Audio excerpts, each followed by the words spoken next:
Hi, everybody. It is the 6th of April, and I'm sorry that this is quite dark. It's the sun that's coming through the blinds, but it will, in a little while, get less dark.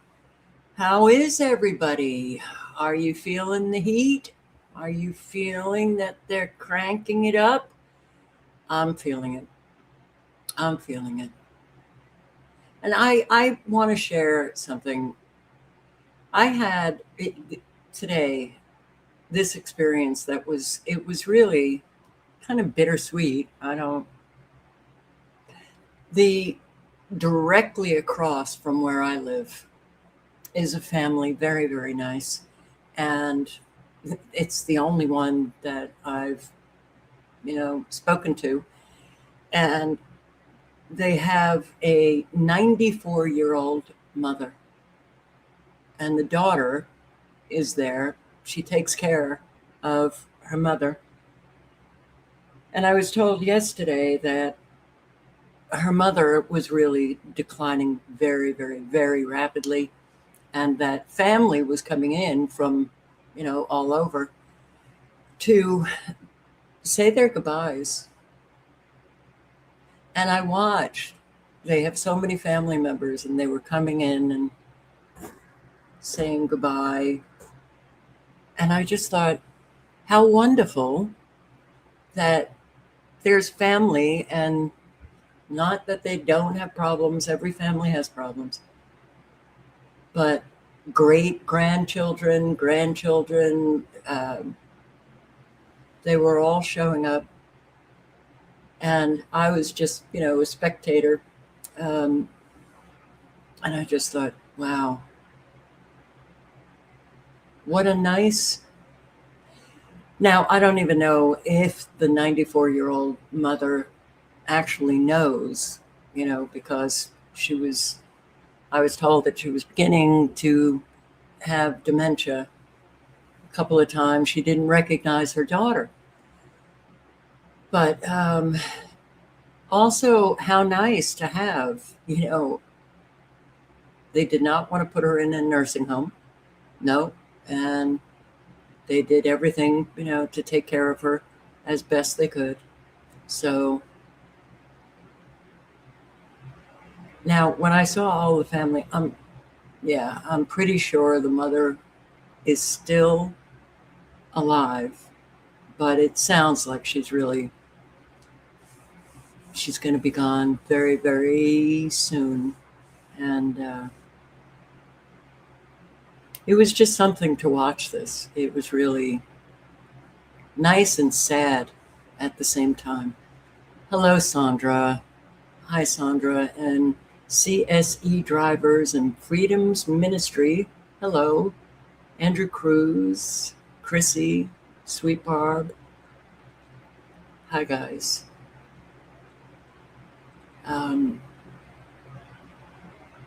Kathleen. Hi, Kathleen.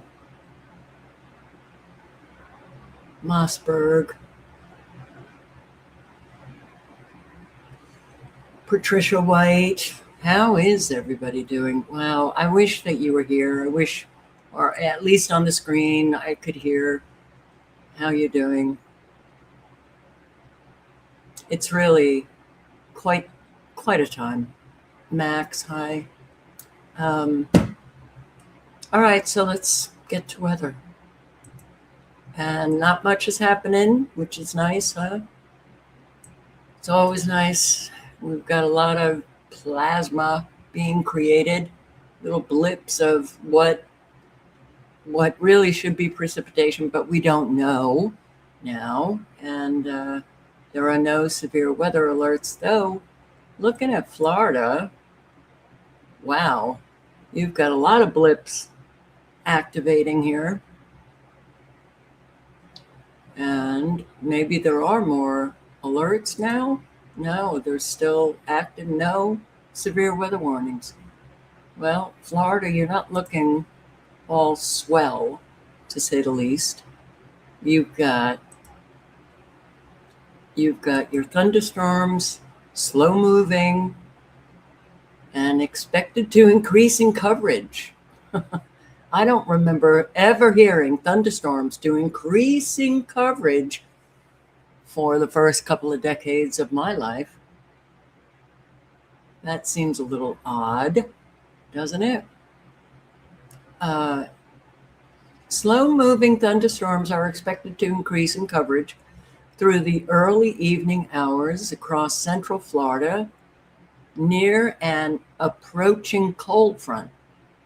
High rainfall, 2 inches in 30 minutes, may lead to flash flooding. Fabulous, huh? No. And another frost advisory for Kentucky. Freeze watches up here, Virginia and Maryland and Delaware, into New Jersey. You still have all these green around rivers or creeks or streams or whatever, and they're flood warnings. So they're still there, and up in New York and Ohio, Michigan, Wisconsin, Iowa, Illinois, and Indiana. Red flag warnings. And down here, all right, well, you've got fire weather watch into Georgia and Alabama and panhandle of Florida. All right, all of the links are in the chat. So the strongest El Nino in a century? Uh-oh. What could this bring? A whole lot of severe weather. So I look at these headlines. I don't even have to read the article. I know you're going to hear about climate change, the severe weather, the catastrophes coming, and more drought, more flooding. All right. I also see getting Americans ready for more really severe weather coming. And another storm approaches West Oahu, in where they were hit with massive flooding in Hawaii. You're getting more storms. Communities on the west side are scrambling for help ahead of the next storm. Severe flooding from the second Kona low 2 weeks ago washed out roads, stranded families, and exposed long-standing drainage issues along the Waianae coast. Nikki Schenfeld reports. Cell phone video captured the moment the road at Our Lady of Kea'au was washed away before midnight on March 19th, turning into a raging river as dozens of children and adults were stranded during a retreat. It took nearly 10 hours for first responders to reach them. In total, 72 people were rescued by the fire department and National Guard. Just miles away on Pa'akea Road, the damage was just as severe.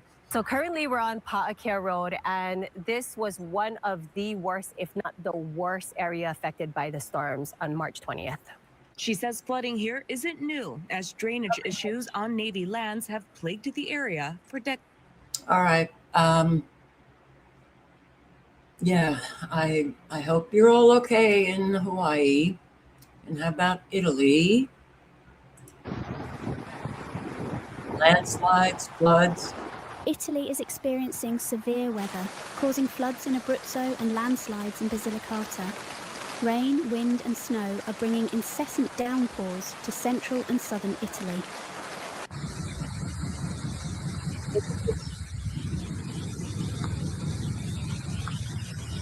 The hardest hit areas are Molise, Abruzzo, March and Apulia.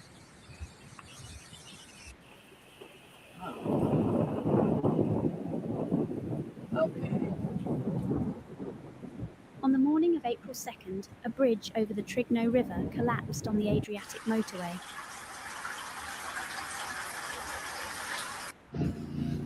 This structure connects Molise and Abruzzo, effectively dividing Italy in half in the eastern part. Technologists are monitoring the river and the remains of the structure, fearing further collapses.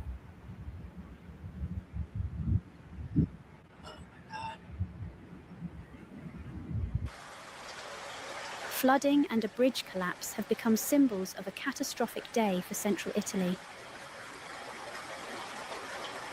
Okay, the link is in the chat if you want to watch the entirety.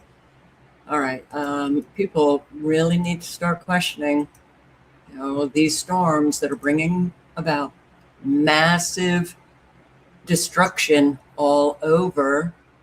Please, hey, how about it? Weather modification. Look at everything that's going on in the sky. No, it's not normal, and it's not climate change. Who controls the weather will control the world. LBJ in the 60s said that. Sweden, Norway.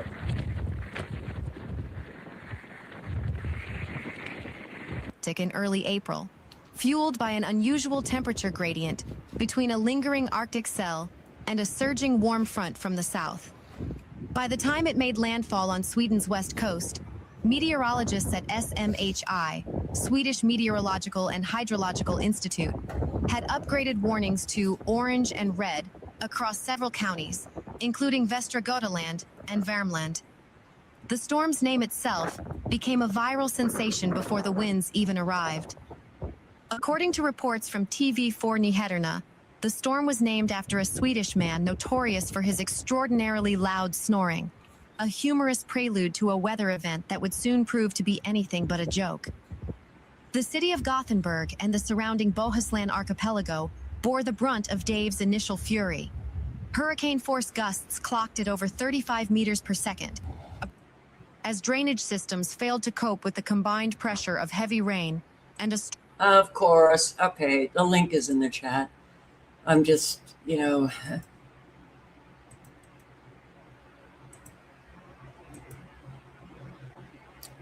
and while a whole lot of people have this belief that it's the end of time, so forget about it. There's nothing you can do. This is all prophecy. All right. I don't know what to do with that, and the Balkans, Croatia again gets hit. Croatia was hit by a natural disaster of incredible power.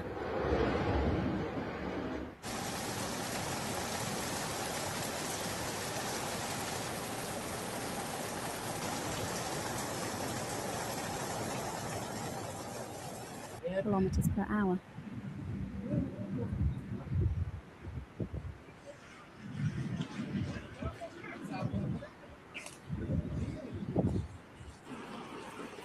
Oof. The city streets turned into a chaotic maze of fallen trunks.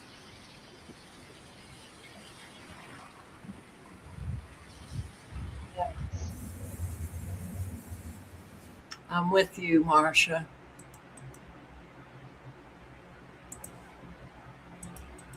The link is in the chat if you want to see more of what is happening in Croatia. It's so sad. It is so sad. And God, the number of homes, Wilkes County, which is in North Carolina, a woman loses her home due to her lawnmower catching fire while she was charging the lawnmower. We're following up on a story we first told you about last week. A Wilkes County woman is grappling with her new reality after her lawnmower, of all things, caught fire and destroyed her home. It has been so dry and so windy the last couple of weeks. Those conditions can certainly turn even a small fire into something much more treacherous. WXI 12's Bethany Kate spoke with the homeowner and got to see the damage firsthand. Andrea McGee tells me this all happened on the morning of March 23rd when she was trying to charge up her lawnmower to make sure it was ready when she got off of work. She tells me that she walked up to check on her dog, and then this happened. When I seen that propane tank that was on fire, I just ran because I knew that it was going to blow, and I knew I didn't have much time. Andrea McGee's home has been declared a total loss after charging a lawnmower battery under her deck when it caught fire and quickly spread. That's the lawnmower that I started up. That's the hood in the back. So evidently, I guess it blowed up. I have no idea. She says her dog was barking and alerted her that something wasn't right. As soon as I walked out the door, the whole back of the house was smoky. So I ran back there to see what was going on. And when I got back there, the whole back of the house was on fire. I grabbed my keys, I threw my dog in there, I grabbed my keys, and I jerked it out and jerked it up there. But there were some animals that she had to leave behind. The worst thing about coming here every day to feed up my other animals is that I have to look at the basement where my cats were, and I know they're down there, and I know they're dead. And because there's still an ongoing fire investigation, I can't get them out. I can't bury them. And with the house full. I wouldn't. That is just so hard. Okay, so if you want to watch the entirety of the video, yeah, and a whole lot of apartment complexes around the country. For some reason, even just getting water now is like a big deal, or tenants that have been paying the water bill and then they suddenly realize 6 months, 8 months later, the landlord didn't pay the bill. And what the hell? What is going on with people? Because we are facing something that we've never faced before. People just, taking advantage of other people, leaving people without water or heat or, electricity when you live in these apartment complexes. I've talked to several people who live here at Lilac Court Apartments, and they all say their water bill is paid as part of their rent, so they can't figure out why it was shut off. Today is day 3 with no running water here at Lilac Court Apartments. They're not answering their phones, so I don't know what to do. Now residents line the floors with jugs of water just to get by. Fox 2 saw kids as young as 1 and some people in their 70s. Jerry Jones is on kidney dialysis. This is a very dangerous situation for me. It's unhealthy, it's hazardous. I need the water back on. Finding a property manager's been difficult. Please leave your message for... They didn't answer our calls or texts or emails. The number we found listed on Google was for a previous owner. Another ad online listed a number that connected us to Lucas Hunt Village. No one answered there either, and we couldn't leave a message. Property records show Lilac Courts is owned by Mazel in St. Louis II. In a report by Fox 2's Chris Hayes last October, Mazel in St. Louis, without the 2, was one of the top 10 delinquent account holders with Metropolitan St. Louis Sewer District. Missouri American Water tells me they've had ongoing issues with Lilac's property management company related to non-payment. We'll probably have to get a hotel room, or if it's not back on today, I can't live like this. What is going on? There are so many people who are just neglecting their responsibilities left and right, leaving an awful lot of people suffering. And boy, it's getting hot in here. It is. It's, the boiling frog. We're just being boiled. We're being boiled to death.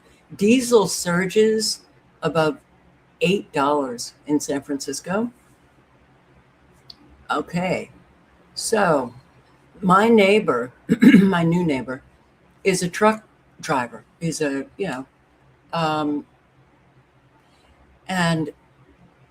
I asked him, how much was he spending in getting his truck filled up? And he said, on average now, since the war, he said, it's been about $1,000. I said, what was it before? And he said, in between 6 and 7. That's a huge, huge jump for these truck drivers to pay. And if they're not bringing in any kind of decent income, then what happens? You think they're just going to be driving around, filling up their trucks and delivering things for free? This is not good. You know, the ramifications of everything that is taking place. I hope you're all ready, you know, and I hope those who don't have the resources, you know, to get the food, to get, you know, the prep stuff, that you're at least at peace with knowing you're not going to survive. I don't know what else to say, but if you think that this is going to turn around, it's not. I've already seen, you know, an awful lot of those experts saying the inflation, those numbers are not coming down. They're going to go up. So, oh man, I just wish that we had community, because that's the only way. That's the only way people can survive a little bit longer.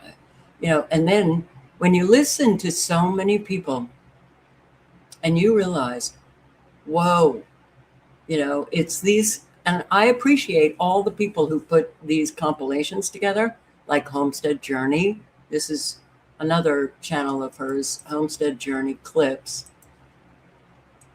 When you listen and you realize that there are a whole lot of people out there that are really struggling, that are scared, that are stressed, the young. I was listening to this video compilation of all of these very young, you know, just like newly, they just graduated from college or still young, and they've not been able to find any work, some for 2 years unemployed. I wish, you know, that they would band together in their communities and try to figure out something, because there are no jobs, and that's only going to get worse as well.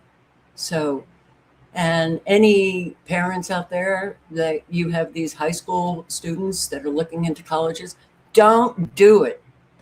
Don't do it, because you're literally sending your child off, or your own self off if you're paying, into, you know, spending a tremendous amount of money, and you'll learn 4 years later, I guess it was just a complete waste. Right. Send them to trade school, because a lot of communities need those who you know, can be mechanics, can repair, you know, things, can plumbers, but forget about, you know, any kind of white collar job, any kind of profession, because everything is collapsing. And I don't understand why people don't understand. Still listening to the young, and they talk about their parents who are boomers, and, you know, their Gen X, or their grandparents who are boomers, thinking about all the people that I've listened to, and they're met with, you know, people who are still like living in the 80s, you know, haven't caught up to 2026. They're in their bubbles.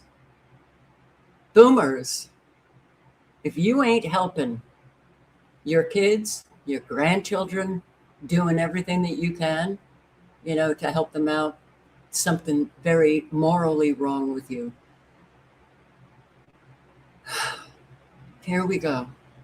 How are we all living right now? In 2025, how are we all getting by?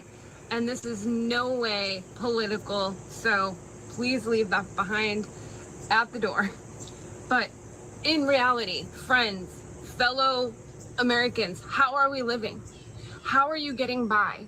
I don't believe there's a middle class anymore. I believe middle class is now low income, and low income is now just not surviving. So what brings me to this today is, well, a few things.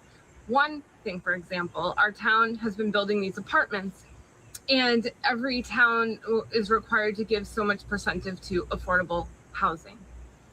And so they've announced that the lottery is beginning for the low income section of this apartment building at $2,300 a month for a 2-bedroom.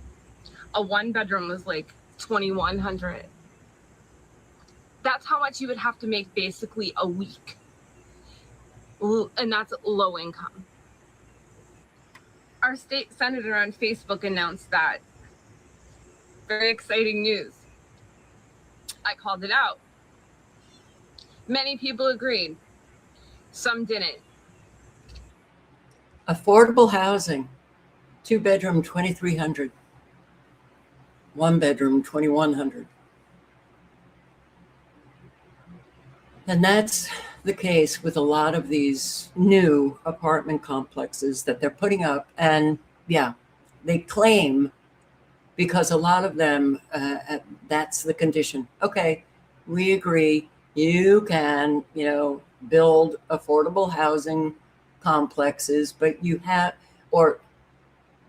apartment complexes, but, a certain percentage has to go to affordable housing. That's affordable. All right. We're really screwed. Big time. You can kind of see where we're going with that. Who's not struggling right now and who is and understands. Another example, groceries. Is there anyone that can afford to buy groceries at this day and time? Everyone, I'm sure, has cut back. I can be honest. I no longer eat 3 meals a day, maybe 1. I mean, I do have an eating issue anyway, but so it's easy for me to do that. But what about the people that don't? Like, you can't afford to eat anymore. I remember when things were normal.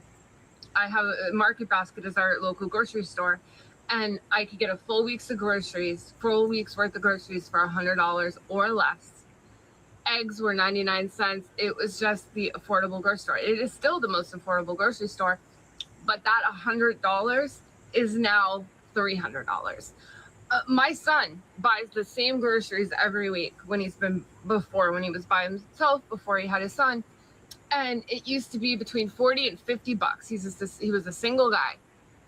But then it went to 100 bucks for the same exact grocery list, like the same exact things. It's just not sustainable for anybody. And then if God forbid, like that, what has just happened to us, you run into any kind of crisis, because we have very recently, we're in it right now. What do you do? What do you do? Because there's no money to put away anymore. There's no money. Every ounce of what we had was going into the bills that we started back when things were more affordable. But as costs were rising, those same bills are now double, but with the same income. But I mean, what do people do? I know, like, side hustles, everyone's doing side hustles now, but then it's harder to get side hustles because everybody needs them. And when you have a full-time job where you're working 40, 50, I don't even think full-time is 40 anymore, like say 50, 60 hours. My son works 60 hours a week and still can't afford anything. After caring for his son, he can't afford anything. And I just don't know how people are doing it.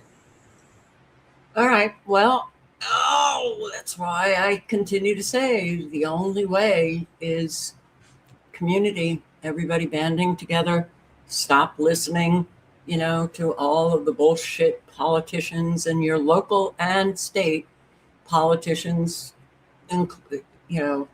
not just federal, but man, this is it. When you really take it all in, It's pretty friggin' scary what's taking place. And it's all deliberate. It's all deliberate. And if we weren't such an effed up people,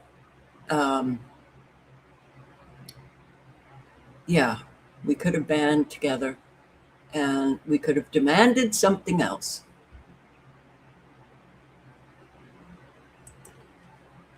Here, rent. This too is homestead journey. And yeah, we have a lot more homeless than the official number. Rent is too damn high.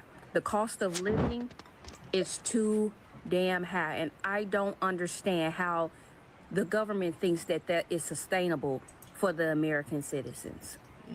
I am looking online at different places, houses, apartments, townhomes, everything to see what's out there. One, they want you to make 3 times the rent. Jobs are not paying 3 times the rent. I'm looking at different jobs that require at least a bachelor's degree, which I have, but they're at $52,000, $50,000 a year. What? And you expect me to pay $2,000 and above for rent, and you want me to make 3 times that? Like, make it make sense. How is people surviving out here? I really want to know, how are people surviving? And then they want to get on you about living, allowing people to come stay with you and they paying a portion of the rent. So people can't stay there if they're not on the lease, and you can get in trouble for that and evicted for that. And on top of that, they want your the deposit, which is the equivalent of the rent, the first month rent, and then last month rent. And then they want your credit score to be extra high. Mine is 796. So I mean, I will qualify, but again, for the average American, that's not doable. That is not doable. They want you to spend every aching ounce, every minute of the day at somebody's job collecting hours and hours and money and money and money and money. When do you get to sleep? When do you actually get to be at home? You don't even get to be at home. How is any of this sustainable? It's not. The housing crisis is already bad enough. There isn't any more low-income housing. I know because I work in housing, so I know. People are really hurting, really struggling to live and survive. And it's going to be a lot more homeless people that do have jobs, but they can't afford to get apartments. And that's a lot of homeless people that I see. They actually work, but they can't afford to get. I moved out into my own apartment when I was 19 years old. Okay. I had it was 1 bedroom, 1 bath. It was $625. 1 bedroom now is over $1,200. A 2-bedroom back then was $800 at the most. $725 on the low end. Yeah. That's when I moved out. Now it has tripled. That is not sustainable. And a lot more people are going to go homeless. Period. Now they being little picky about how many people you can have living in a home or an apartment.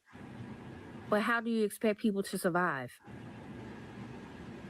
They're not paying us enough to pay these prices.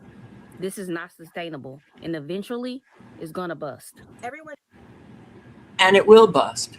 And she's absolutely right. Oh my God, it's busting. But listening to these younger generations, they have nothing. They have freaking nothing. Nothing. And a whole lot don't even have any hope of ever having a life. This is what has manifested here. And To have manifested this hell here meant that a lot of people were involved in the manifestation. A lot of people involved.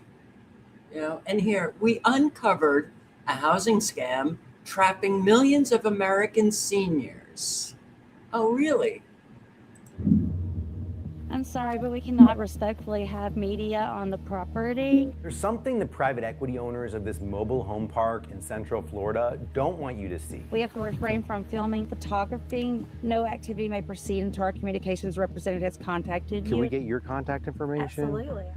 I had been filming conversations with residents of this park who have seen massive rent hikes. So it more than doubled. Yeah, 125%. That's crazy. As I was walking around, this corporate representative tried to shut us down. So I tried to ask them about some of the issues the folks I was talking to had raised. We're trying to get answers from Legacy about why the rates are going up so dramatically. So they are conducting in a lawsuit at this moment, so there's nothing that I can talk about with that. This whole incident got me wondering, what do these companies have to hide? So we kept investigating. Florida has some of the worst tenant protections in the entire country for tenants and renters of all kinds. They don't treasure their older people. They just put them in places and let them die. So the link is in the chat. This is More Perfect Union. And it's only, a 13-minute video, but this is happening across the country. And it's true. We don't really value anything. And we sure don't value the aged or the elderly. And, well, so what? They will end up homeless and die. Who cares? That's our country. Trump seeks $152 million to reopen Alcatraz prison. Well, as a federal prison. For the worst, for the most violent. He instructed the Bureau of Prisons, the Department of Justice, and other agencies to reopen a substantially enlarged and rebuilt Alcatraz to house America's most ruthless and violent offenders. Well, the most ruthless and violent offenders, a whole lot of them are in Washington, D.C., but they won't be going to Alcatraz. Trump said the project is a symbol of law, order, and justice. When you look at how many detention centers are being built all over the country, he wanting to reopen this huge prison, who really is going to be there? FBI's new political pre-crime center. Are your views on the list? I will post the link to this article, but also you might want to subscribe to Ken Klippenstein, who has been really following a lot of the surveillance and ICE. But yeah, like we need another department for those domestic terrorists. Okay, apparently we do, right? All my highlighting came off. But yeah, a new FBI-led center dedicated to proactively hunting Americans the government classifies as so-called domestic terrorists. It's the national security and I think most of you know about the NSPM 7, National Security Presidential Memorandum, which, well, I think a lot of us would fall into their categories for domestic terrorism. So Trump's budget request reveals the FBI runs a dedicated NSPM 7 Joint Mission Center with personnel from 10 federal agencies.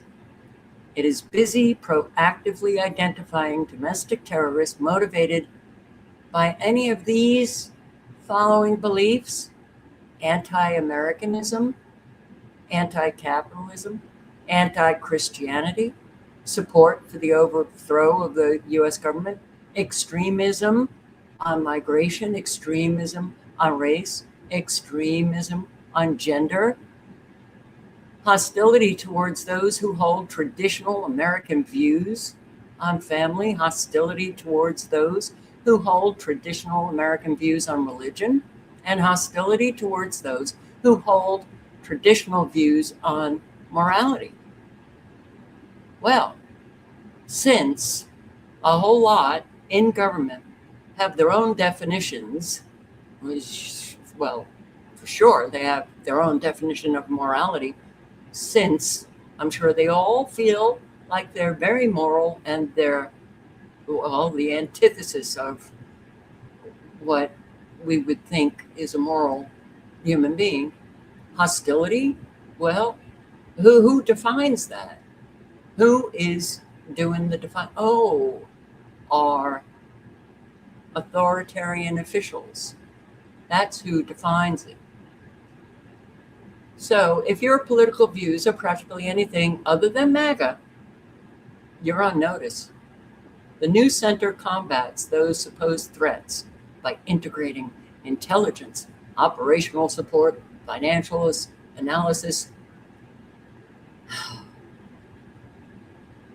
Oh, and yes, domestic terrorists exploit a variety of popular social media platforms, smaller websites with targeted audiences and encrypted chat applications. They use these platforms to recruit new adherents, plan and rally support for in-person actions, disseminate materials, encouraging radicalization and mobilization to violence.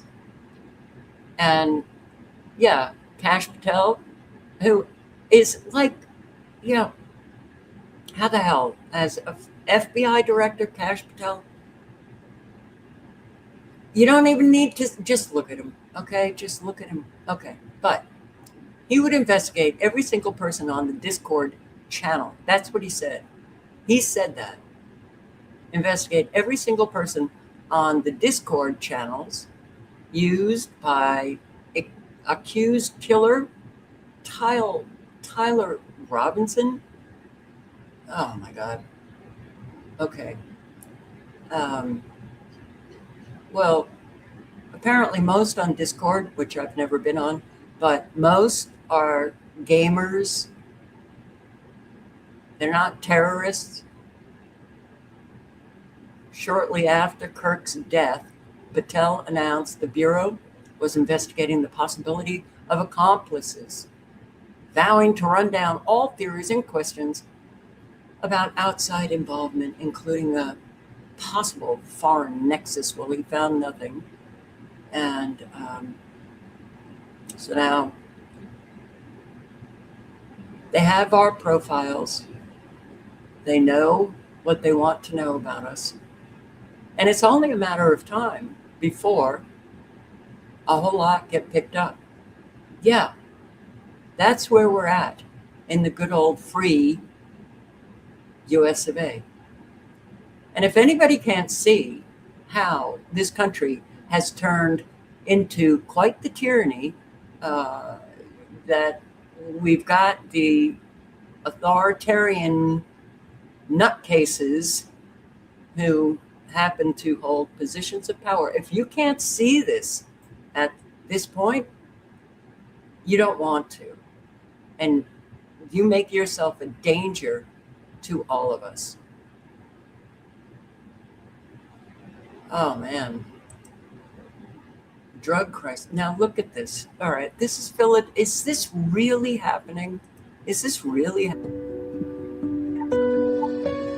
Is this really happening? It's like, you know, and I've seen video of, you know, Kensington, you know, area of, and Philadelphia, and also other, you know, cities in our country. But it just looks like it's getting so much worse. And when you think this is the richest country in the world, and this is what's happening to people, I want to look at this and think, oh, this can't be real. It's real.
And we have no money at all for the American people, because all the money has to go into the military, because that's what Trump said. Hey, that's our job. Nothing else is. Everything else is a scam.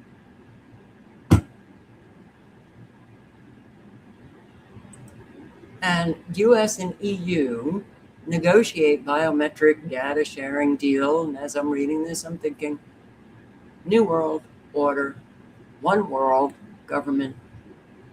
Washington wants to run European fingerprints through American databases. And the EU is considering it. The Department of Homeland Security and the European Union are in formal negotiations over an arrangement that would give the Department of Homeland Security direct query access to biometric records held by the EU member states, a level of access that Brussels has never granted to a non-EU country for border security purposes. The deal sits inside the Department of Homeland Security's Enhanced Border Security Partnership Program, which effectively tells visa waiver program countries to open their biometric databases or risk losing visa-free travel privileges. Washington has set for December 31 of this year deadline for these agreements to be operational. After that, Department of Homeland Security reviews each country's compliance. Countries that fail to meet expectations risk suspension from the visa waiver program, which would reimpose visa requirements on their citizens. So when Department of Homeland Security encounters a traveler, asylum seeker, visa applicant, or anyone flagged during immigration processing, it would query a participating country's database using that person's biometrics. They want it all over the world in one central processing center. Trump administration secrecy on health deals alarms experts. Okay. There's a lot of deals that are being, negotiated and decided upon that we don't know of, and a whole lot of money is being transferred that we don't know. 28 deals negotiated with foreign governments, mostly throughout Africa, but in a break with precedent, the administration has refused to disclose their full terms publicly. A veil of secrecy has frustrated partner countries and angered transparency advocates who worry that billions of dollars in U.S. funding, money that's intended to help combat disease, is being leveraged by the Trump administration as it seeks controversial concessions on unrelated policies in return. So Trump, Congress is not asleep at the wheel. Congress is just sitting in the back seat, looking out the window or allowing Trump to do, and Trump administrators, whatever the hell they want to do. And there's a lot of people getting very rich, while Trump has been in office. So what are they doing with this money? We don't know.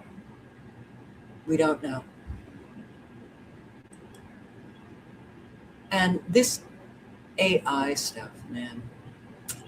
iTunes takeover by fake artificial intelligence singer Eddie Dalton now occupies 11 spots on singles chart, number 3 on albums chart.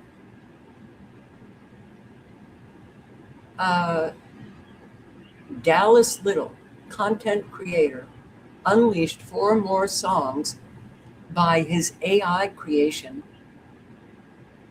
And don't we want real people? And with AI, they knock out real, singers and musicians. And don't we think that this is very unfair? I do. Well, look what happened to here, an AI horror story for musicians gets worse. An AI scammer, listen to this, not only imitated Murphy Campbell and released deep fake impersonations of her work, the scammer then made copyright claims on her actual music, and she got demonetized on YouTube. So after this story went viral, YouTube backed down, but these scams are apparently proliferating. So you have a deep fake of talent, and that deep fake then does a copyright claim on the person who's actually creating the music. Talk about insane, our world today. Holy. The music has just worsened exponentially. I'm going to try to catch y'all up on what happened because this is crazy. It's unprecedented. It's the Wild West, and it could happen to anyone. Basically, as you already know, an entity called Timeless Sounds IR uploaded AI-generated versions of my songs to all major streaming platforms. And to do that, they fed YouTube videos of me to an AI engine that then mimicked my voice and playing. They used a distributor, which I just discovered, and that distributor's name is Vydia. They used Vydia to upload all these AI-generated songs, and Vydia has since decided that it was going to make copyright claims on all of the videos that were used to feed the AI engine to sound like me. So Vydia has come forward and made copyright claims on my YouTube page. And because YouTube does not personally review these things, I am no longer making money on YouTube. Vydia is making money on YouTube off of my own videos of me playing my own banjo in my own backyard with traditional folk songs, some from my own family, over AI-generated music. So I just wanted to update y'all, and I wanted to let you know that the only thing I can do about it is dispute this copyright claim. I can't dispute the copyright claim with YouTube because YouTube doesn't get involved. I can dispute it with Vydia. Do you think Vydia is going to listen to me? I don't think so. So yes, that's AI-generated music for y'all, and these are the consequences of using it. So if this looks like a bright future, I'd reconsider. Problem with Wow, this is really screwing up people's lives. Okay, and this woman, man, there's so much going on that really, it's like you're living life, certain things that you can depend on, and then you're suddenly in a sinkhole. And it's like, how the hell do I get out? Hi, so I just got finished with a post-op appointment at the VA. That's where I've been going for the last 32 years. I've had the same name for 32 years.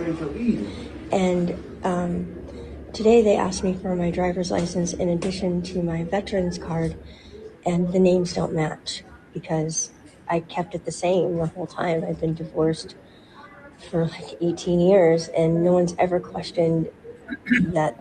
I mean, it's a VA ID. It's not something I can make in my garage and come in. And I was told that this is something they're implementing throughout the VA, and they're going to turn us away at when we check in if we don't have matching veterans IDs and driver's licenses. In order for me to fix that, I have to drive to Santa Ana to get my my birth certificate, and then I have to go to Murrieta.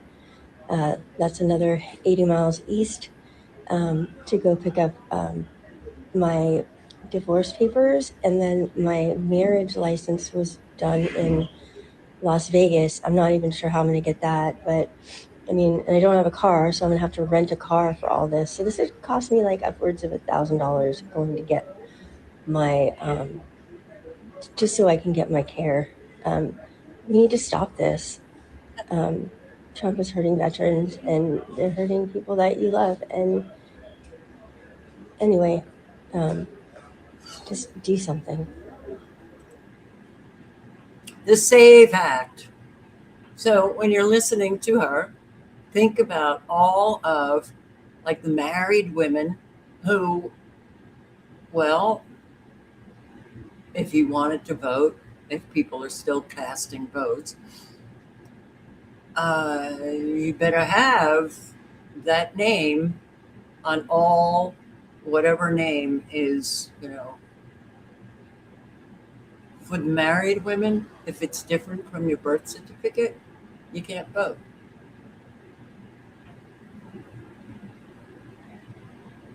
And it's going to be very costly.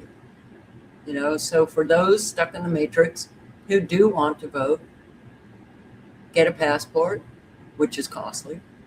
Make sure the names are the same, which is just sending people through a lot of time, a lot of effort, and a lot of money to do that. And there's no reason but Trump and Project 2025. And they don't want women voting. 2026, here we are. We got an awful lot of these Christian nationalists who do not want women voting. And talk about this incredible world that we're now living in that is so,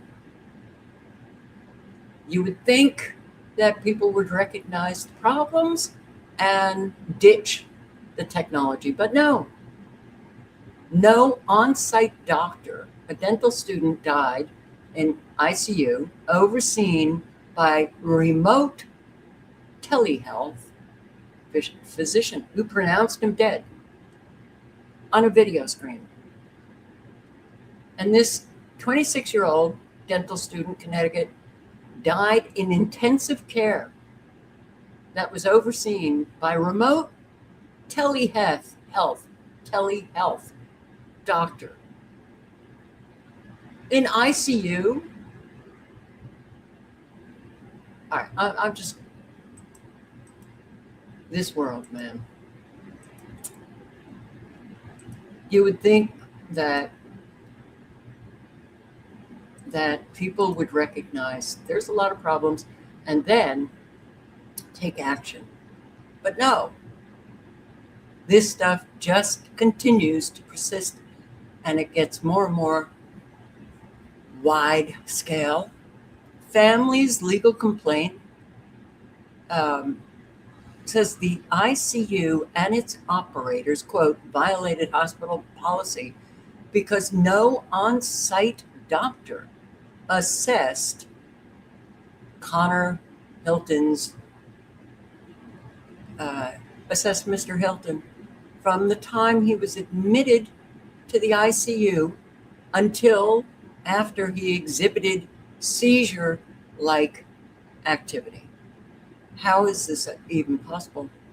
Brought into the emergency room, subsequently admitted to the hospital with diagnoses pancreatitis, dehydration, metabolic acidosis, and alcohol withdrawal. Mr. Hilton's condition deteriorated. He was transferred to the ICU, where his condition continued to change and deteriorate over the evening and early morning hours, including mental status changes, restlessness, agitation despite presetics administration. While in the ICU, the hospital allegedly utilized tele-ICU,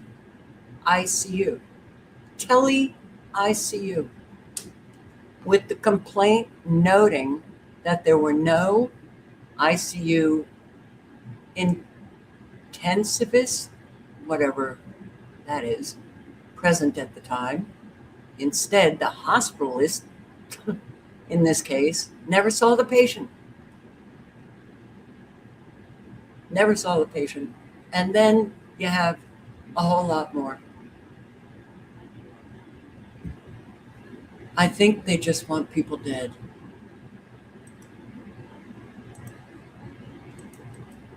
Link is in the chat. You can read the entire article. It's like everything is collapsing. Okay, everything is collapsing. And it is the wild, wild west, with people taking advantage of other people, scamming other people, just trampling upon other people's lives, and a whole lot of suffering is created, And okay, U.S. nuclear power regulator phases out agency-led commando drills at plants. U.S. nuclear power regulator voted last week to phase out agency-led security inspections at operating reactors, a move a safety advocate said represents a failure in the government's responsibility to protect Americans from attacks on the plants. Okay, we're at war with Iran. Iran's going to kill more Americans. Oh my God.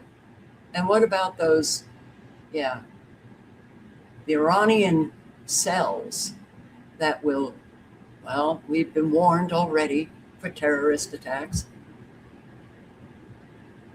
Last week, they're phasing out this agency-led security, a program of mock commando-style attacks under control of the agency to probe potential weaknesses at nuclear plants and goodbye. Well, it sounds kind of like,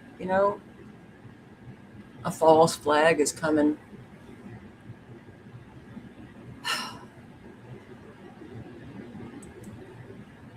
There is no threat to the public. Don't worry.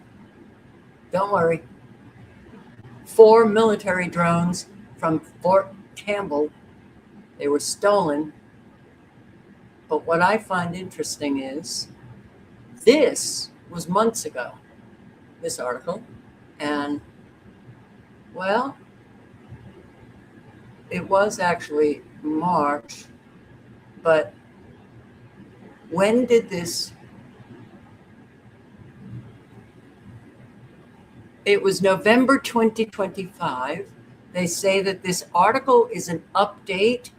Apparently they have more evidence, but it's the exact same article. It's the exact same article. Okay. They're just wanting to remind Americans that those drones, well, they were stolen by apparently these two guys. False flag is coming soon. Yeah. And I included this in a live, so I know there is no update whatsoever. They're just putting it out there again, okay? Making Americans very aware of those drones that were stolen. New Iranian terror group claims responsibility for attacks across Europe. Wow. A group that did not exist online or anywhere else before March 9. Remember, the war started February 28. Well, did not exist before March 9. Suddenly now it exists, and it claimed responsibility for a string of low-tech arson and attempted bombings at synagogues and U.S. banks across Belgium, the Netherlands, France, UK. All right, they got it going. There is an Iranian terror group. Watch out. We know if there is a terrorist attack, it will be a false flag. Don't you? I mean, Trump threatens to take out entire country of Iran tomorrow night. Oh, boy. Wow. Entire country. Whoa. Demands free traffic of oil. But we don't allow free traffic, in the Panama Canal. We don't allow free traffic. I cannot, look. I was listening to, I can't remember who it was, but they were talking about how Americans have been duped. We duped ourselves. We had all of the information, even prior to 2016, that Trump was probably not the best candidate. Then we had 4 years of Trump. And guess what? Father of the vaccines, pat me on the back, Operation Warp Speed, so much corruption during his first term. All of the migrants that he allowed in and dispersed around the country. I have a Trump playlist on this channel. And we just keep doing the same old, expecting different results. He lied. How do you believe liars? At least the Iranians, look, you did it twice to us. We were in negotiations in June 2025. In the middle of negotiations, you started bombing us. Then you do it again? They don't trust us. Why is it Americans trust liars repeatedly? It's remarkable. So, and Iran has stated over and over and over again, we're not doing a ceasefire with you. We don't trust you. But he has continued to put out these outrageously violent posts. And you got to wonder, considering Pete Hegseth, Donald Trump, and gang, well, they could do an awful lot of damage. And whatever damage that they do to Iran or other countries, the ripple effect comes home. It comes home. And yeah, all right. So this is the live updates on the war, which I have recommended that you bookmark and check it out. The link is in the chat. And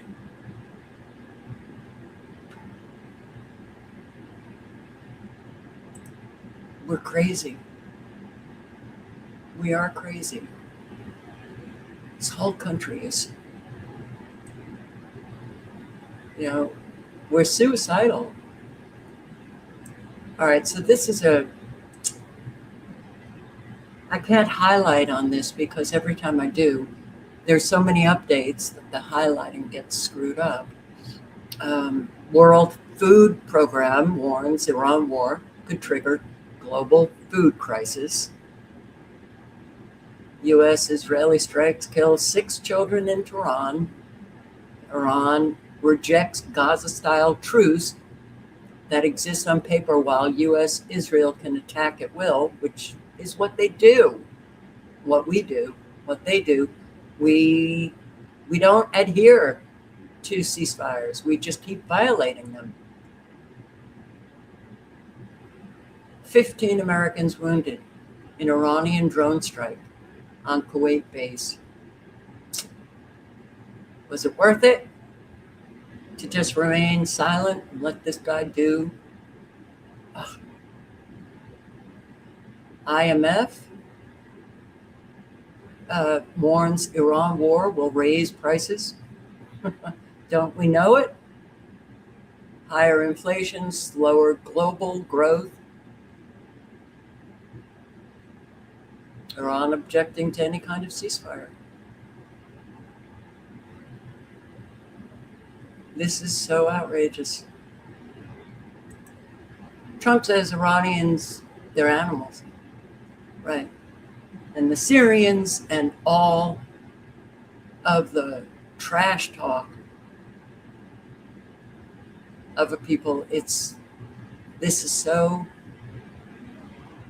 every American should be demanding that this guy leave office.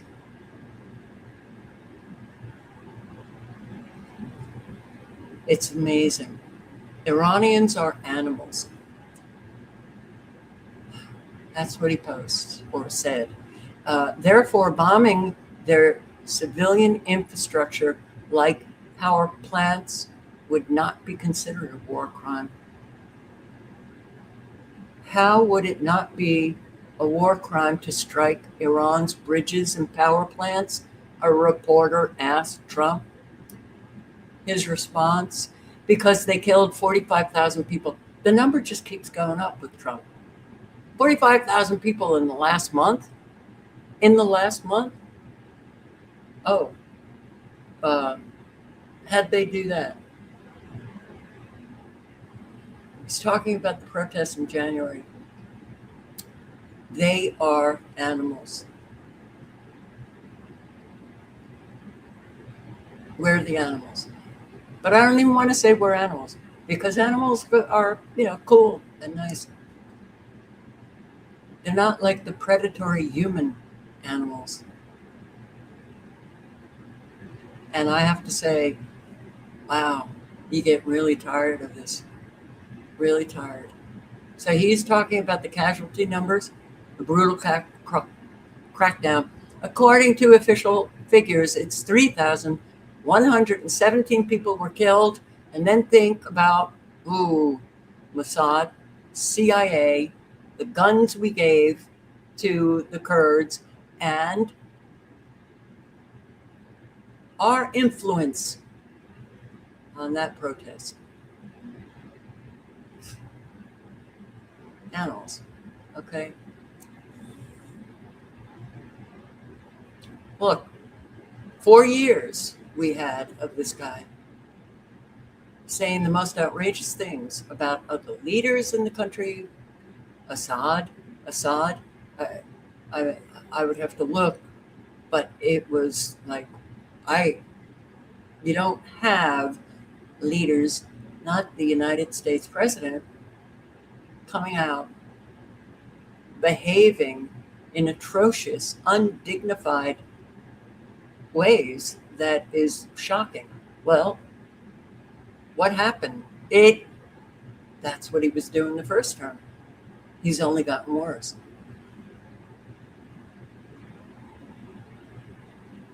I don't want to be represented as an American by this guy.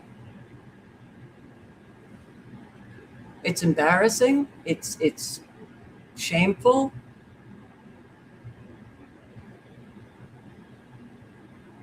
Yeah. Countries losing trust in the United States. Really? What a surprise. Well, it's not at all. You know, among traditional allies, the drop in trust sharp Canada, the decline has been the biggest. 52% drop. Italy, 21% drop. France, 17% drop. Germany and Japan, 15% and 16% respectively. UK, 13% drop. Why? Because we're not a people to trust. And really, well, not enough. Okay, MAGA Christians turn on insane Trump, call for the 25th Amendment after evil Easter message. I asked in the live, what do you think of this? No one responded. No one. Trump has sparked another MAGA meltdown, Easter message, after skipping out on at least 3 Easter events. Wow. Trump, who identifies as a non-denominational Christian, took to Truth Social, but it was truly a message of kind of rabid violence. And praise be to Allah. Instead, the president issued a violent threat to Iran in an expletive-laden post, which he literally wrote out. Open the effing straight, you crazy bastards. That's what he wrote. You're the one, Trump, that started all of this. That Strait of Hormuz was open before this, open and free.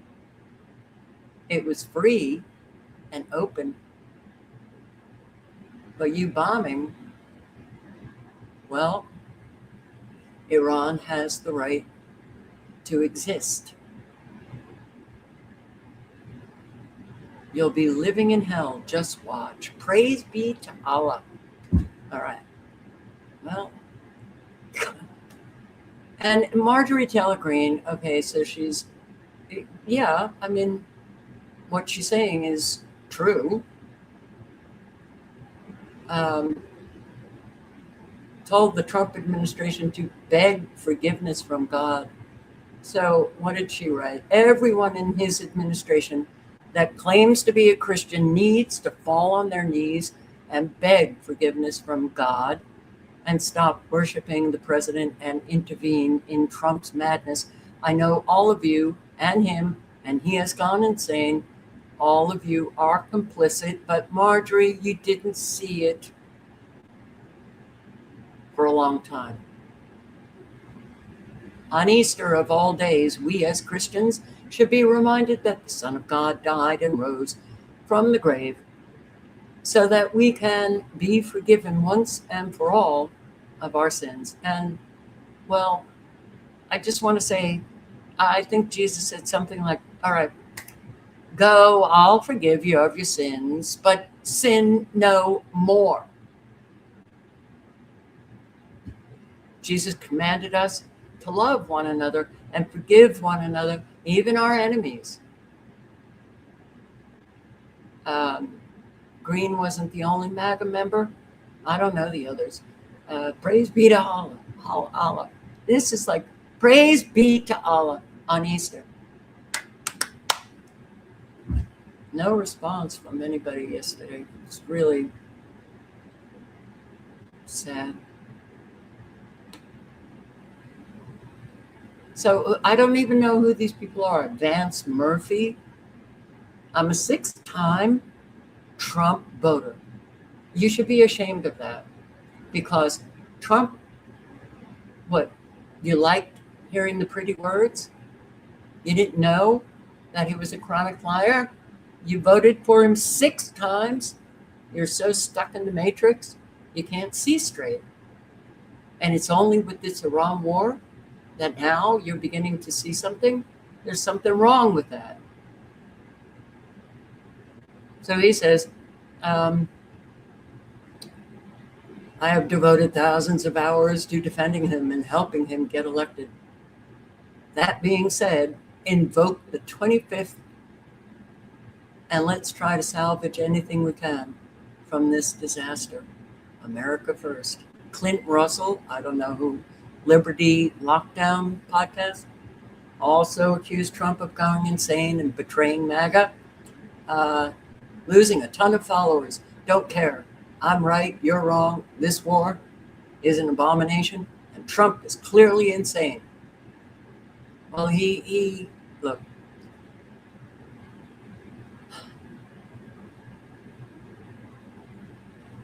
there's a lot of Americans that just get so caught up in the hype and in the, the energy of, wow, MAGA, make America great again. Listen to all of the promises being made and then not fulfilled. You had 4 years. You should have known Operation Warp Speed did an awful lot of damage to an awful lot of people all over the world, killed people. Never heard Trump say anything. He just praises himself for getting that vaccine out so fast, right? That's just one example. But really, we just show ourselves so pathetic all the time. And yeah, all right, what? Here, this is Easter in America, Christian America, which is really like, what? I got to put it on another browser.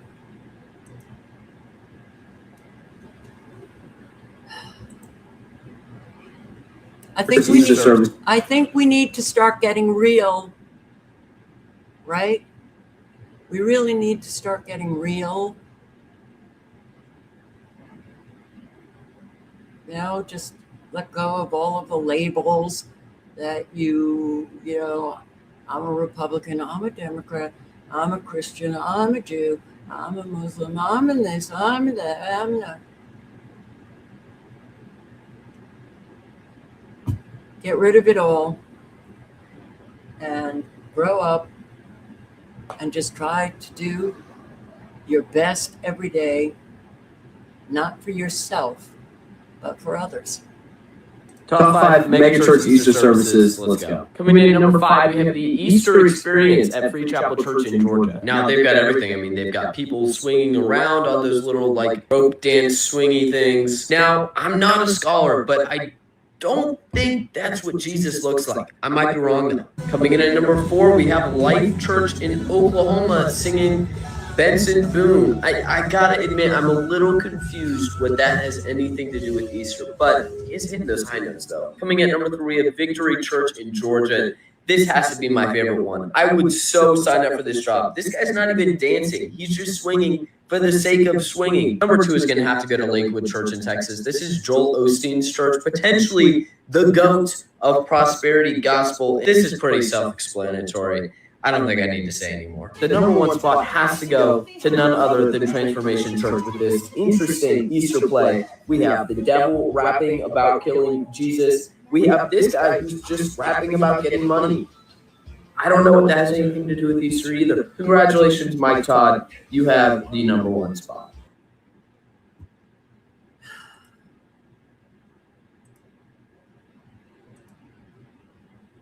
Where is the integrity? All right, so this is the latest and greatest, really? I don't know, man. I don't know. Secretary General is great. and Mark Rutte.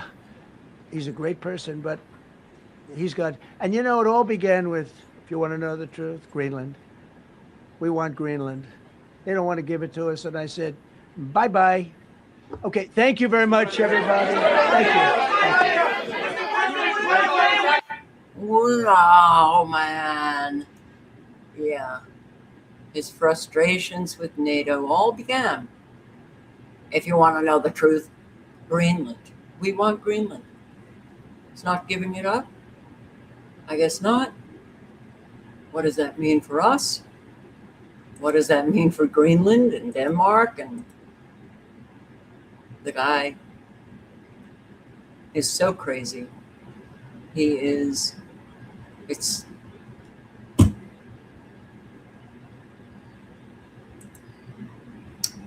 and yeah, it's effing outrageous and highly illegal. Again, you know, oh, it's so hard when you don't get any real responses. You know, I used to get a whole lot of comments, responses that resonated, all that. I'm not getting that anymore. State Department transferred $1.25 billion in foreign aid to Trump's Board of Peace. How does that happen? You know, Congress, yeah.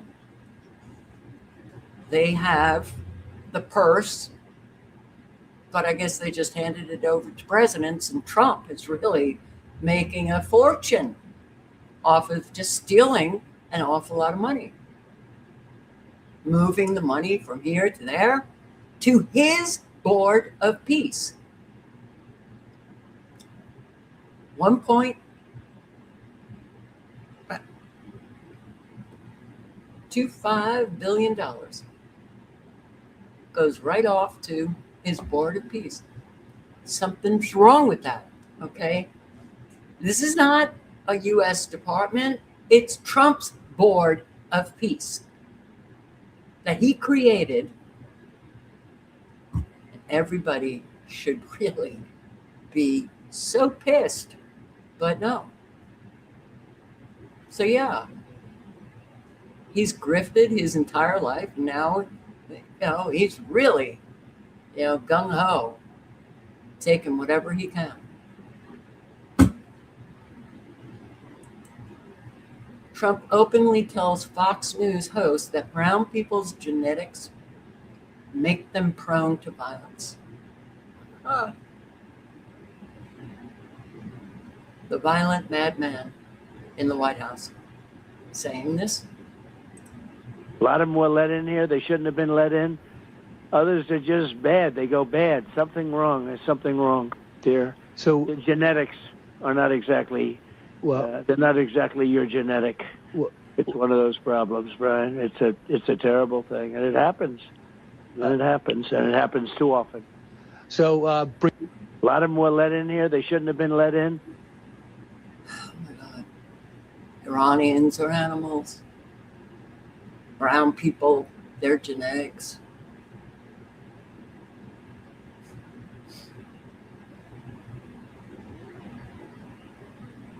Okay. This is who he has been, you know, and what all of those crazy leftists with Trump derangement syndrome were saying for years, well, turns out they were right. They were right.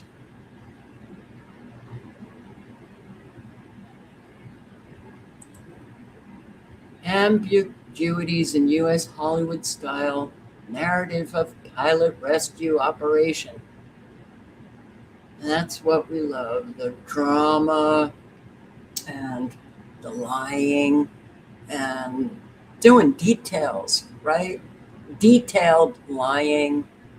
Several questions arise in this regard, including how was such an operation carried out with such a large amount of time and complexity, from entering Iranian territory to finding the pilot based on the tracker then encountering a technical failure, and then having to perform a secondary rescue operation again. Another important point that was also raised in the American media and adds to the ambiguities is the condition of this pilot. It is said that he is seriously injured and the likelihood of his survival is low.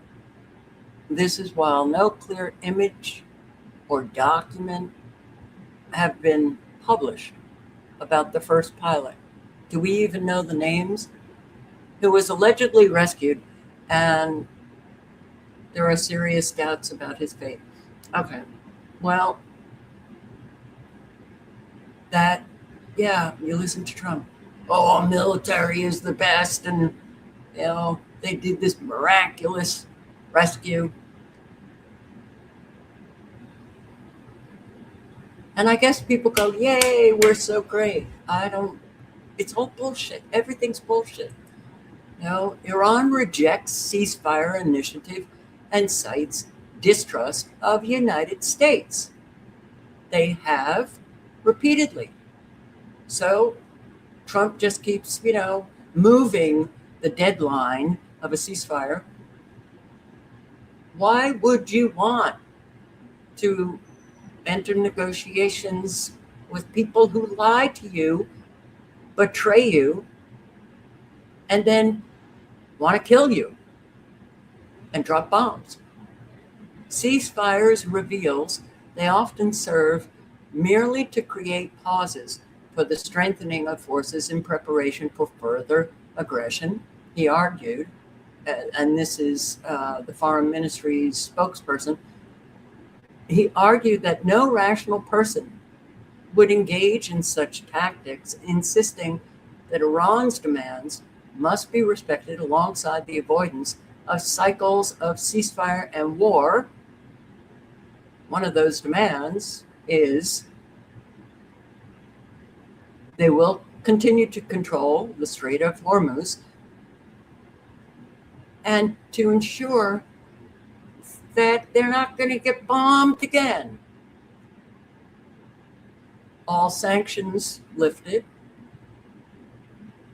Those are the ones that I can remember.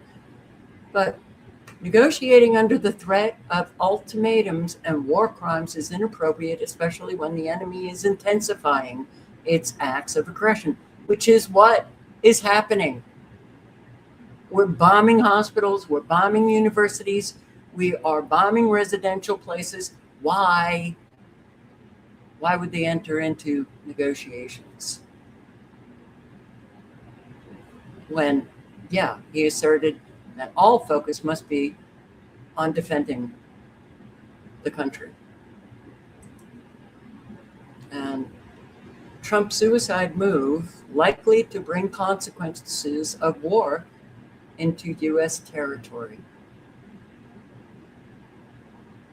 This is the first I'm hearing something like this from Iran.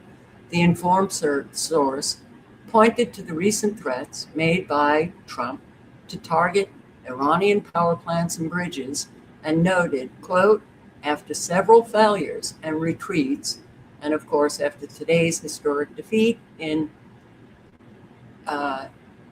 Isfahan, when they shot down F-15s and helicopters and stuff, Trump is trying to divert attention from this very amazing historical day with threatening treats.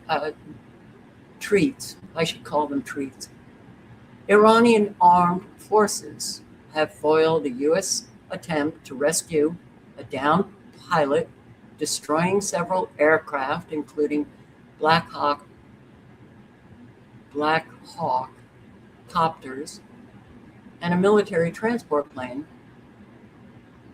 If Trump intensifies his madness by carrying out these threats, he will only make his defeat more glorious.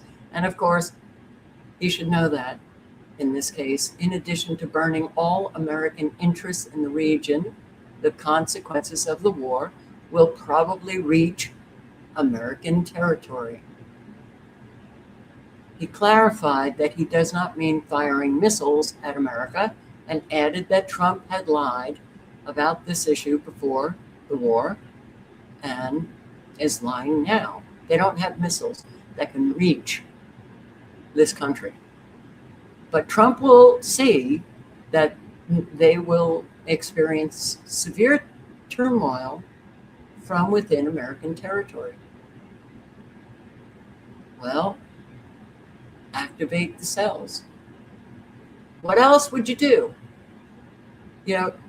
Think about yourself as not American. You're in Iran. This madman is killing your people, destroying your country. What do?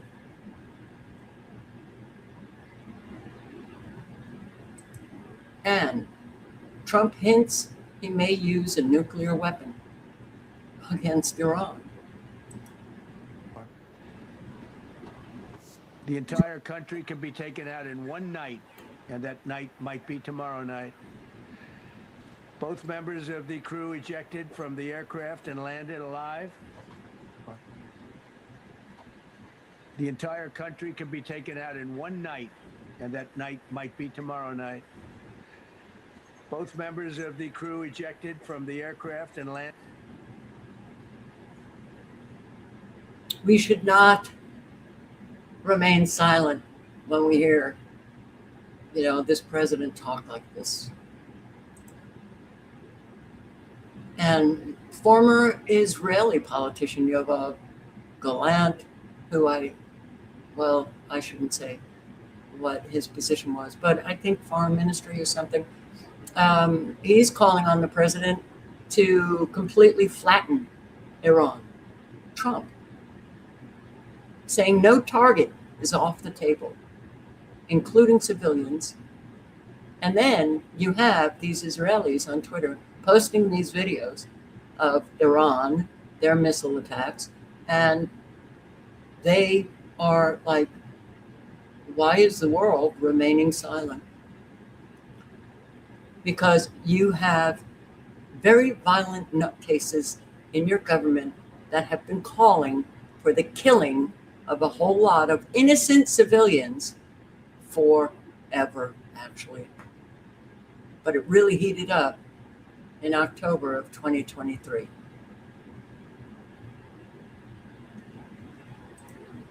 לארצות הברית יש יכולת לעשות כל מה שהיא רוצה באיראן. לחסל את התעשייה הכבדה, לפגוע בנפט, לפגוע בגשרים, לפגוע באתרי הייצור. All right, so I'll post the link, you can read it. Play it and read the subtitles, but flatten Iran. We're not good people, okay?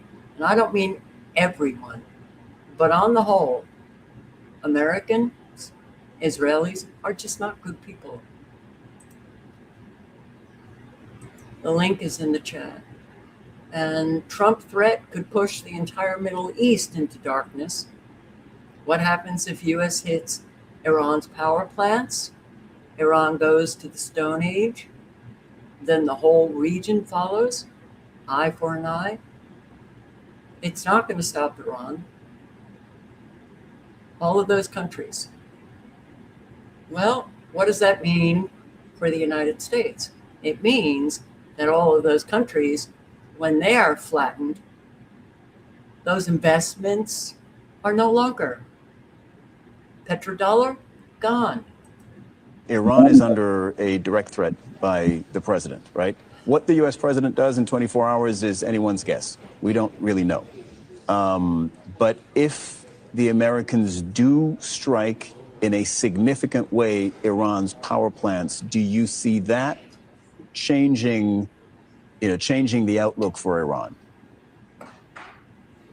I think the whole region will go dark. If Iran goes dark, if they hit power, but they have already hit power plants plenty. But if they escalate, Trump is saying that he wants to turn Iran send it back to the Stone Age. And if Iran is experiencing a Stone Age, the whole region will experience a Stone Age. This is called an eye for an eye. I'm glad that our brother in your studio is a defense expert. The Secretary of War says that they have done 9,000 sorties. Can a country do 9,000 sorties out of an aircraft carrier that's 2,000 miles away? The answer is no. They have used the territories of our neighboring countries to attack Iran. Attacking a country is against international law without a UN resolution. Defending under Article 51 is Iran's right. And helping a country to attack a neighboring country, that's also illegal.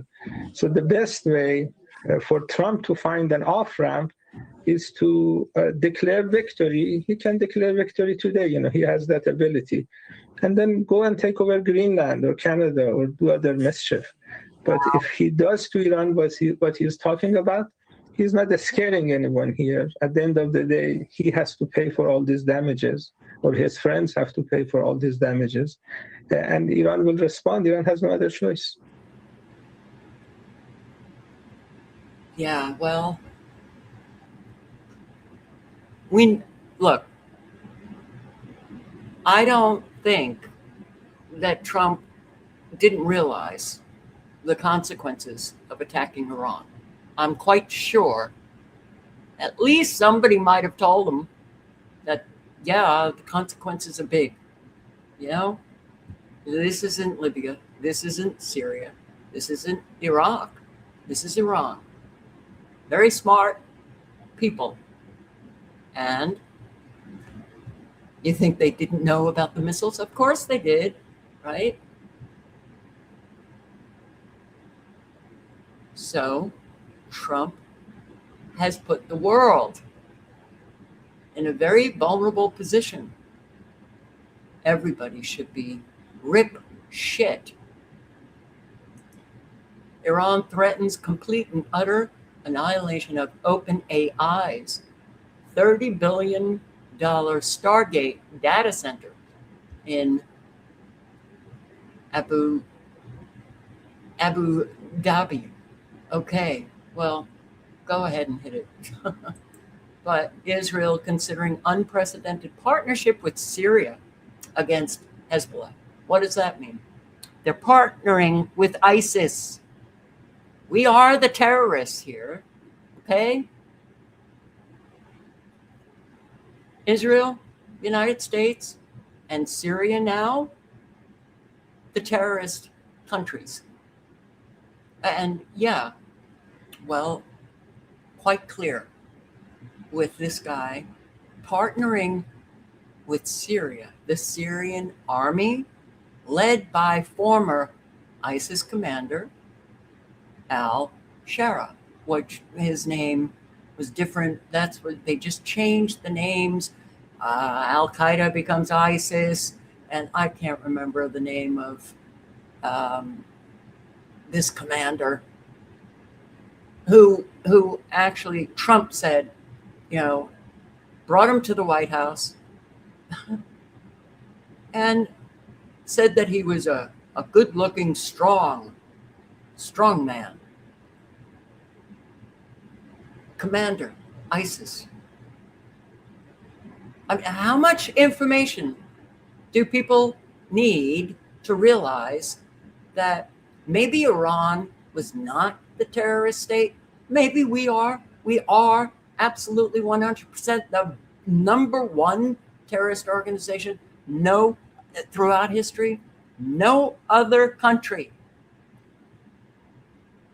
has been as violent as the United States. And here we are. Because they can't get Hezbollah to disarm. So now they're going to partner with the terrorist Syrian army taken over by a former ISIS commander. Hey, Israelis, get it? It's your government and the IDF that are the terrorists. And now they're going to partner with more terrorists that, well, those terrorists were, trained and funded by our fabulous CIA. And here's my message to the Lebanese military. Yeah, you're just all over the map, huh? Graham, you're all over the map. Finish them off. So here's my message to the Lebanese military. I'm watching everything you do. Quit double dealing. Quit double talking. Join the fight. Free your country of terrorism. And if you don't, you're going to pay a heavy price. These motherfuckers, I can't. Wow, man. They're so violent. They're so sick. And they run the show. Iran strikes directly hitting the Israeli regime's urban core. When pressure reaches Tel Aviv in a visible and repeated way, it changes the public conversation. It sends a message that the confrontation is no longer confined to distant fronts or isolated incidents. It is now touching the country's urban core, and that alone can reshape how the public, the markets, and decision makers respond. According to recent coverage, emergency services and local media accounts have described damage to homes, vehicles, rail link sites, and parts of the broader Tel Aviv metropolitan area. Some reports say debris or direct impacts were recorded in multiple locations, while others point to disruptions in utilities and transport. When pressure reaches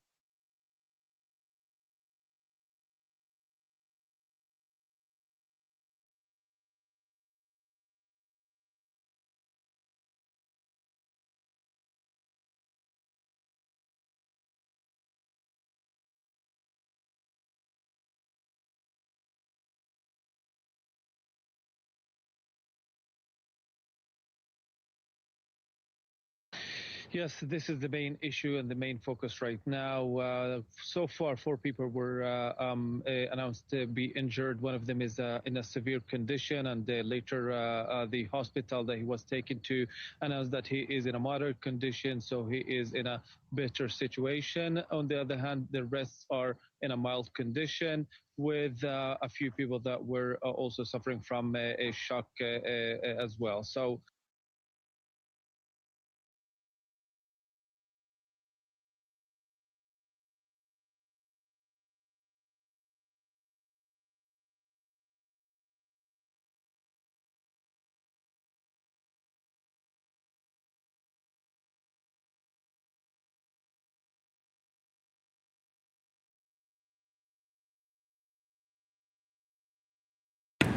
Sorry, I didn't have my mic on. I was just, where is the outrage?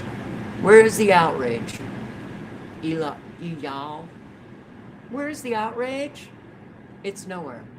You're not going to get any kind of outrage from the world. It's unfortunate for all of the Israelis and all of the Jews, you know, who have unfortunately been subjected to an awful lot of judgment because they're Jews. Not all Jews are on board with the Zionists.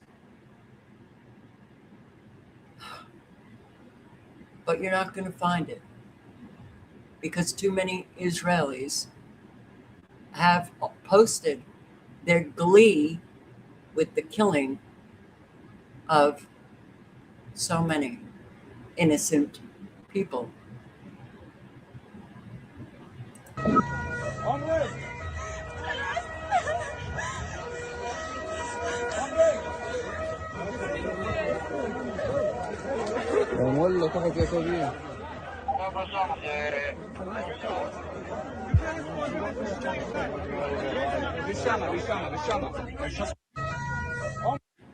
Here's another one.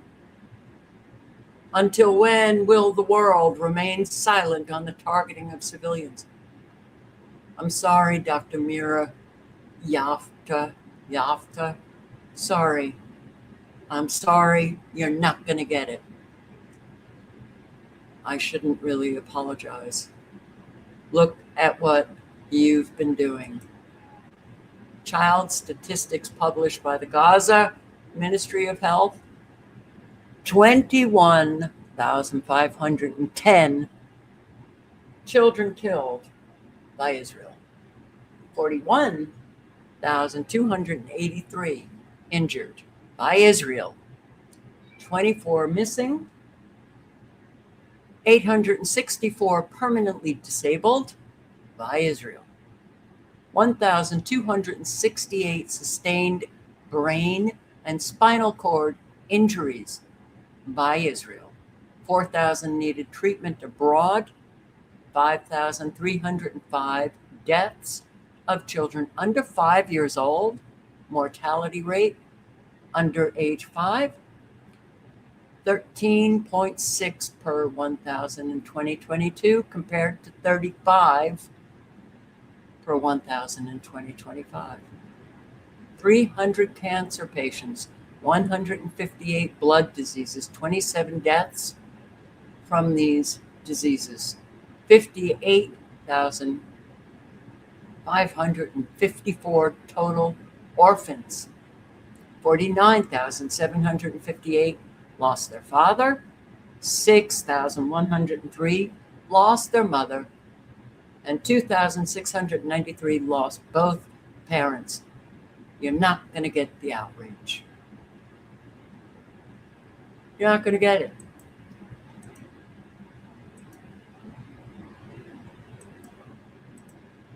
Not when we've seen Israelis laughing about it, wanting this, IDF mocking all of the Palestinians, and the killing goes on. The bombing goes on. You're not going to get it. You're not going to get it.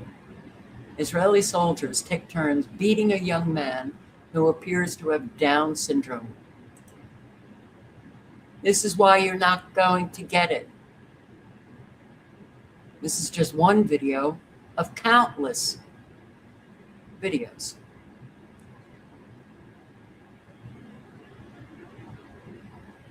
How many of us, throughout posting on what was happening, since October 2023, how many of us were saying this is only going to hurt Israelis, Jews around the world?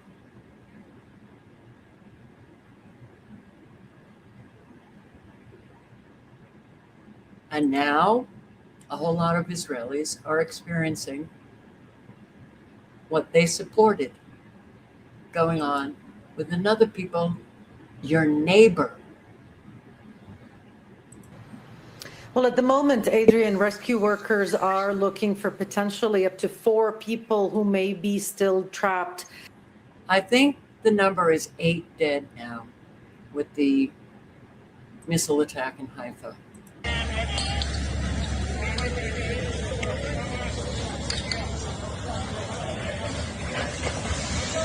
Good. Good. And yeah. Look, I'm not for war. I do like seeing justice, but if this is the only, way to get any kind of justice, okay, but I wonder how many are having to suffer the consequences now that, they're innocent in Israel. But this is what you see all over Twitter. Things like, the historic night has begun. Feast your eyes.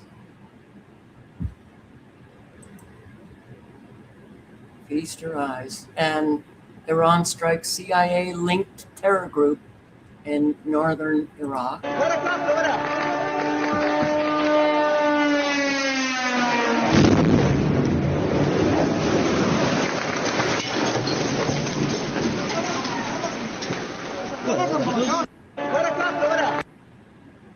Look, when you have madmen, Netanyahu, Trump, and those underlings, you can't expect things to turn out well. There's so many protests all over. The Japanese people flood the streets of Tokyo with pen lights demanding no long-range missiles, no weapon exports, U.S. bases out, and the Prime Minister just admitted in Parliament today that They're actively talking to Iran at multiple levels and is already preparing leaders level summit talks. All you have to do, Japan, is say, okay, we will pay in yuan for the oil and we will not support the United States. Get rid of that base. You'll be a lot better for it. 西側でイランと信頼関係を持って交渉できるのは日本だけだというふうに言われております。その通りだと思います。今一度聞きますけれども、そうした日本が持っている外交資産というもの、資源というものを高市早苗。いう話でございますが、こう Night of chaos in Israel. There's a lot of protests in Israel.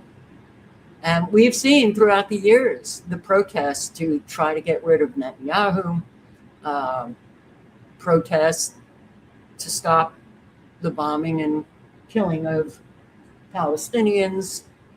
And just like, it's got, you have to have more in Israel. You have to become united on, hey, how about your desire for peace? Can't you unite on that? All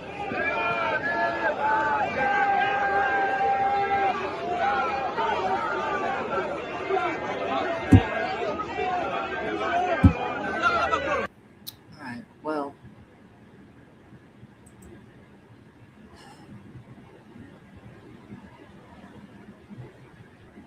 don't we know it? U.S. troops need to start disobeying orders. That's the way that we get out of this. That's the only way. U.S. troops need to start disobeying orders in Iran, and other notes.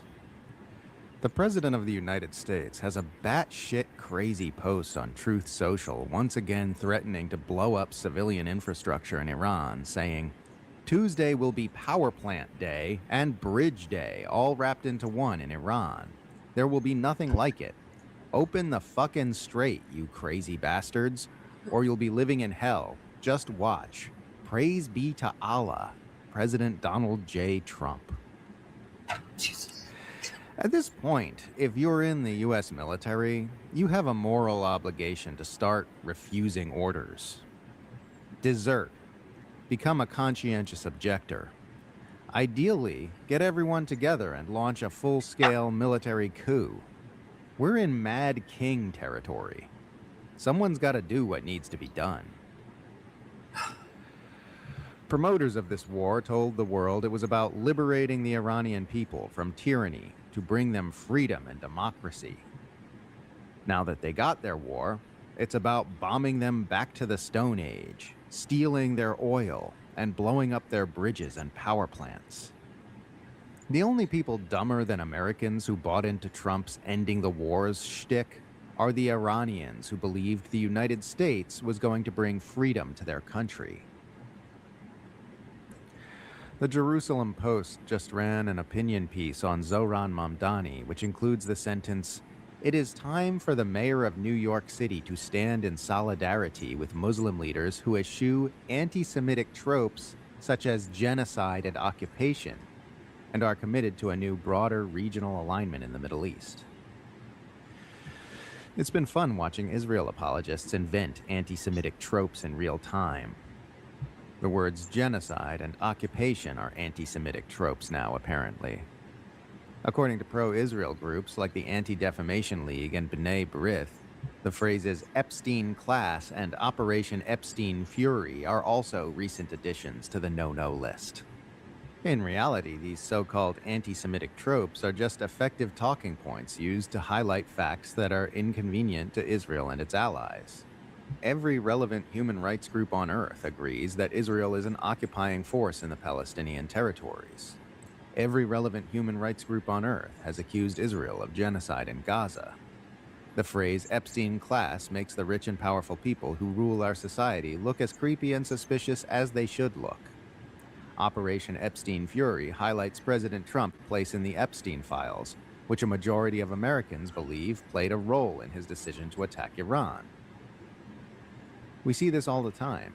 Effective pro-Palestine political slogans like globalize the Intifada and from the river to the sea, Palestine will be free, are labeled anti-Semitic, not because they express hatred toward Jews, but because they are effective. That's all it ever is. Israel apologists see a phrase or slogan hurting Israeli information interests and go, okay, so you can't say those words anymore. Those words make Jewish people feel unsafe. And the phrases get banned. Here in Australia, we just saw the state of Queensland ban the phrase from the river to the sea on penalty of 2 years in prison for no other reason than because it's something people chant at pro-Palestine protests. Anti-Semitism isn't the target of these laws. The protests themselves are the target.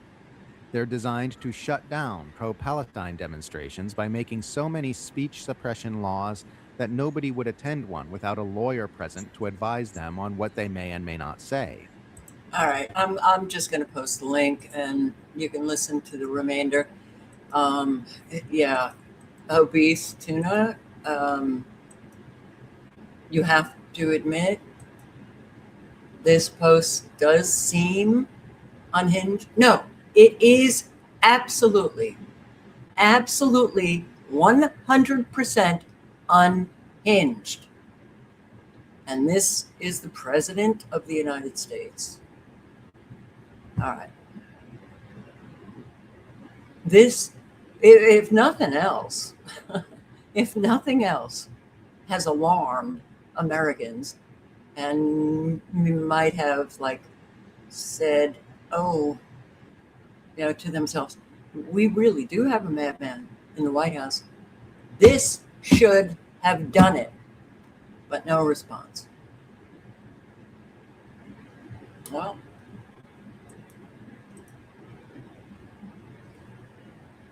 yeah. All right. Well, we have to manifest the goodness. Got to speak out somehow. Help those in your communities. Thank you for showing up. I hope to see you tomorrow. Ciao, guys.